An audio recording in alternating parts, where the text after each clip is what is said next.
Hello, আসসালামু আলাইকুম। আজকে আমরা খুব ছোট্ট একটা প্রজেক্ট তৈরি করব। আমরা আপাতত যেটুকু মাইক্রোসফট ওয়ার্ড জানি তা দিয়ে একটা ছোট্ট প্যাড তৈরি করব। তো চলুন শুরু করা যাক। সবাইকে ওয়েলকাম। যথারীতি আমরা আমাদের মাইক্রোসফট ওয়ার্ড শুরু করব। মাইক্রোসফট ওয়ার্ড শুরু করার জন্য আমরা জানি যে স্টার্ট বাটনে ক্লিক করে ডাব্লিউ গ্রুপের মধ্যে থেকে আমরা আমাদের মাইক্রোসফট ওয়ার্ড আইকনে আমরা এখানে ক্লিক করে দেব। যথারীতি আমাদের মাইক্রোসফট ওয়ার্ড ওপেন হয়ে গেল এবং ব্ল্যাঙ্ক ডকুমেন্ট সহ অন্যান্য অপশন আসছে। আমরা গত দিনে তৈরি করে রাখা আমাদের যে অ্যাপ্লিকেশনটা ছিল সেই অ্যাপ্লিকেশনটা কিন্তু খুলি আমাদের এখানে সামনেই আছে। যদি না পাই তাহলে আমরা ওপেন বাটনে ক্লিক করব। তারপরে এইখানে আমরা আমাদের লিস্ট থেকে কোথাও না কোথাও অবশ্যই পেয়ে যাব। আর না হলে আবার ব্রাউজ করতে হবে। ব্রাউজের অপশনটা আমরা এখনও শিখি নাই, এর পরবর্তীতে যখন শিখবো তখন ব্রাউজ করে দেখবো। আমরা আপাতত অ্যাপ্লিকেশন ডকুমেন্টটা খুলে ফেলব। এইটা হচ্ছে আমাদের অ্যাপ্লিকেশন ডকুমেন্ট, এই আগের দিনের অ্যাপ্লিকেশন। এটা একটু জাস্ট হচ্ছে উপরে এই প্যাডের হেডিংটুকু করা হয়েছে, লেটার হেড করা। এই ছোট্ট কাজটা আমরা করবো, এটুকু আমরা জানি অলরেডি। আর এই অ্যাপ্লিকেশনটা, এই স্যাম্পল অ্যাপ্লিকেশনটা আগের দিনের আমাদের নিজেদের করা অ্যাপ্লিকেশনটা। এটা আমাদের স্যাম্পল ছিল, এটা আমরা সেকেন্ড পেজে দেখে আসছিলাম। আমরা নিজেরা এটা তৈরি করেছিলাম। যাই হোক, আমি একটু ভিউজটা কী করে বাড়াতে কমাতে হয় আমি একটু দেখি। এইখানে ভিউতে গিয়ে এখান থেকে জুম চেঞ্জ করা যায়। One page, multiple page, page wide, zoom থেকে এখানে 100%, 75%, 200% বা পার্সেন্টেজ এখানে লিখে দিতে পারি আমরা। আপাতত আমরা দেখি একটু 50 লিখে দিয়ে কি ঘটে। এখানে 50 লিখে আমরা বললাম ওকে।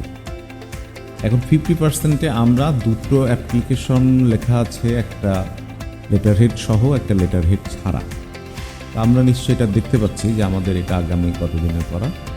এখানে লেটার হেড নাই, এইখানে আমরা লেটার হেডটা তৈরি করব। তো যথারীতি মাউস ক্লিক করলাম, করে আমাদের ওপাশে আমাদের টেক্সট লেখা দেখতে পাচ্ছি যে একটা প্রতিষ্ঠানের নাম, যে কোনো নাম এখানে দিলেই চলবে। দুইটা এন্টার দিয়ে আমি উপরে মাউস ক্লিক করে কার্সর বা ইনসার্শন পয়েন্টটাকে আমি সেটিং করলাম। তারপরে কিবোর্ড থেকে শিফট প্রেস করে বড় হাতের এন লিখলাম, তারপরে লিখলাম OVA, তারপরে স্পেস দিয়ে আমরা লিখব COMPUTER।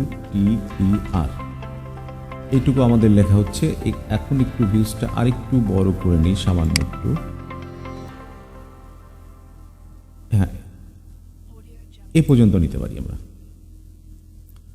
এ পাশটা এটা মানে একসাথে দেখলে আমরা এভাবে দেখতে পারি, আর আলাদা করে দেখলে আরেকটু বড় করে দেখলে আমরা এভাবে এই পাশটা এদিকে এরকম নোভা কম্পিউটার, একটা অ্যাড্রেস, একটা বার, ডেট এবং রেফারেন্স, এইটুকু জাস্ট।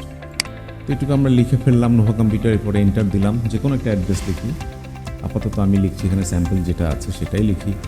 এখানে স্যাম্পল যেটা আছে আমি সেটাই লিখছি। 50 AZIZ, এই বড় হাতের ছিল শিফট ধরে, তারপরে বড় হাতের S, শিফট ধরে UPER, space bar, and then M, বড় হাতের শিফট ধরে MARKET, অ্যান্ড দেন যে কোনো একটা জায়গার নাম SHAH দিয়ে দিই, স্পেস বড় হাতের DHAKA ঢাকা, কমা দিয়ে এখানে লিখে দিতে পারি বড় হাতের BANGLADESH।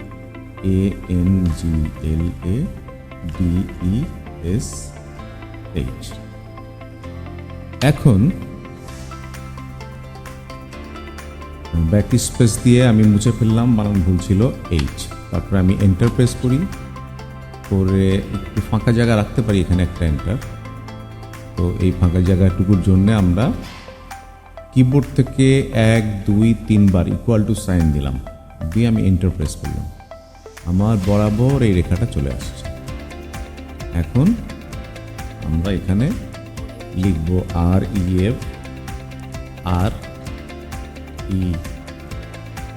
REF, কয়েকটা ডট, এখানে আমাদের জায়গা রাখা উচিত, কারণ রেফারেন্স এখানে লিখতে হবে। সরি, এখানে আমরা রেফারেন্স লিখবো না, এখানে লিখবো ডেট। আচ্ছা, রেফারেন্স লেখা আছে, অসুবিধা নেই, থাক। আমরা লিখে দিলাম DATE, তারপরে কয়েকটা ডট দিয়ে এখন আমি ট্যাব প্রেস করে আমি রাইট সাইডে এটাকে অ্যালাইন করে দিলাম। এখন ডেটে ক্লিক করে একটু এন্টার দিয়ে নিই, কারণ আমাদের এখানে একটু জায়গা রাখার দরকার আছে। উপরের এই অংশটুকু অবশ্যই এখানে সেন্টার অ্যালাইন আছে, অ্যালাইন নিয়ে আমি কথা বলছিলাম এর আগে। আপাতত এটা লেফট অ্যালাইন হয়ে আছে। যদি কিনা আমরা এটা সিলেক্ট করে আমাদের হোম রিবন থেকে এই অ্যালাইন থেকে যদি রাইট করি, তাহলে রাইট সাইডে সমান হবে, লেফট সাইড অসমান। জাস্টিফাইয়ের মতো যথেষ্ট টেক্সট এখানে নাই, তারপরেও দেখি জাস্টিফাই করলে এরকম হবে। আর এইটা হচ্ছে আমাদের সেন্টার অ্যালাইন করলে এরকম সেন্টার হবে। এখন আমি নোভা কম্পিউটারটাকে ডাবল ক্লিক করে সিলেক্ট করে বললাম ফন্টটাকে বাড়াতে থাকতাম 48-48-এর পরে আছে 72 দিতে পারি। ওখানে মনে হয় 72 থেকে আর একটু কম আছে। যাই হোক, আমরা একটু 72 বা 60 করে দিতে পারি। তারপর এটাকে আমরা বোল্ড করে দিলাম। বোল্ড করে দিলে 72-এ আর সেটিং হলো না, সো এইখানে আমরা ক্লিক করে লিখে দিতে পারি 65 অ্যান্ড দেন এন্টার। তারপরে আমার এইখানকার ফন্টগুলো একটু সামান্য বড় করে দিই, এটাকে আমরা 11 বদলে করে দিলাম 14, আর এটাকে বোল্ড করে দিই। আমাদের ডেট রেফারেন্সকেও ইচ্ছা করলে আমরা বোল্ড করতে পারি।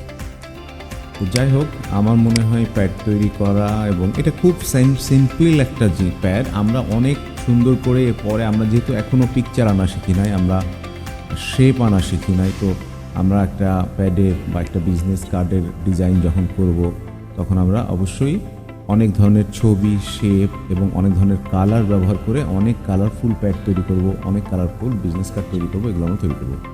ঠিক আছে,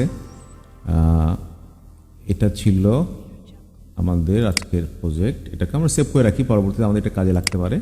আজকের এই ছোট্ট লেসন নিশ্চয়ই বুঝতে কারো অসুবিধা হয় নাই। যদি অসুবিধা হয়, ভিডিওটা বারবার দেখেন, ক্লিয়ার হয়ে যাবে। আর এই সমস্ত বিষয় বিভিন্ন সময় বিভিন্ন প্রজেক্ট করার সময় বারবার এটার রিপিটেশন আসবে। Thank you.